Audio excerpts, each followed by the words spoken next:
8 anggota polisi berpangkat Bribda diduga melakukan pengeroyokan di Rumah Sakit Bandung, Kota Medan, Sumatera Utara pada Minggu 6 November. 8 oknum tersebut merupakan polisi yang baru lulus. Tak hanya melakukan pengeroyokan, oknum polisi tersebut juga menyekap seorang perawat Rumah Sakit Bandung.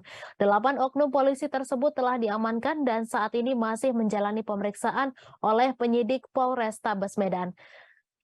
Berikut sejumlah fakta 8 polisi berpangkat Bribda yang melakukan pengeroyokan di Rumah Sakit Bandung. Pertama, penganiayaan terjadi bermula pada Minggu sekitar pukul 1 waktu Indonesia Barat. Seorang pelaku bernama Bribda Tito Tampu Bolon diajak pacarnya Debbie Hutapea untuk menenggak minuman keras. Keduanya mabuk di tempat hiburan malam yang berada di Jalan Abdullah Lubis Medan. Diketahui Bribda Tito pergi ke lokasi tanpa izin dari komandannya.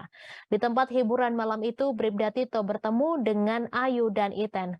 Setelah mabuk, mereka pun beranjak ke sebuah hotel di Jalan Gajah Mada Medan dan memesan 2 kamar.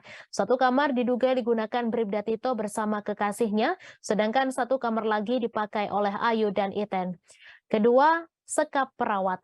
Karena Ayu dan Iten dalam kondisi mabuk, Tito kemudian mengunci pintu kamar hotel dari luar. Hal itu dilakukan Bribda Tito karena khawatir Ayu dan Iten yang sedang dalam kondisi mabuk berbuat onar. Merasa disekap, Ayu yang merupakan perawat kemudian menghubungi security di Rumah Sakit Bandung bernama Brema. Disinilah awal mula pengeroyokan terjadi. Brema yang saat itu mengajak Wanda berusaha membuka pintu kamar hotel Ayu. Cekcok pun terjadi antara pihak Rumah Sakit Bandung dengan Bribda Tito. Setelah terjadi cekcok dan Ayu keluar dari kamar hotel, Bribda Tito langsung menghubungi teman-temannya. Mereka kemudian mendatangi Rumah Sakit Bandung untuk mencari Ayu dan security yang sempat terlibat cekcok dengan Bribda Tito. Ketiga, tak terima disebut satpam. Motif Bribda Tito melakukan pengeroyokan terhadap Wanda karena merasa dihina. Ia tak terima disebut satpam oleh Wanda yang merupakan perawat di Rumah Sakit Bandung. Fakta keempat, penyerangan terjadi dalam 2 gelombang. Hadi menjelaskan insiden penyerangan ini terjadi dalam 2 gelombang. Pertama, sekitar pukul 5 waktu Indonesia Barat, Bribda Tito bersama rekannya mendatangi Rumah Sakit Bandung.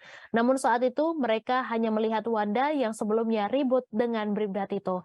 Mereka kemudian melakukan pengeroyokan terhadap Wanda hingga babak belur. Selanjutnya, gerombolan Bribda Tito kembali mendatangi Rumah Sakit Bandung. Namun saat itu aksinya dapat dilerai oleh warga.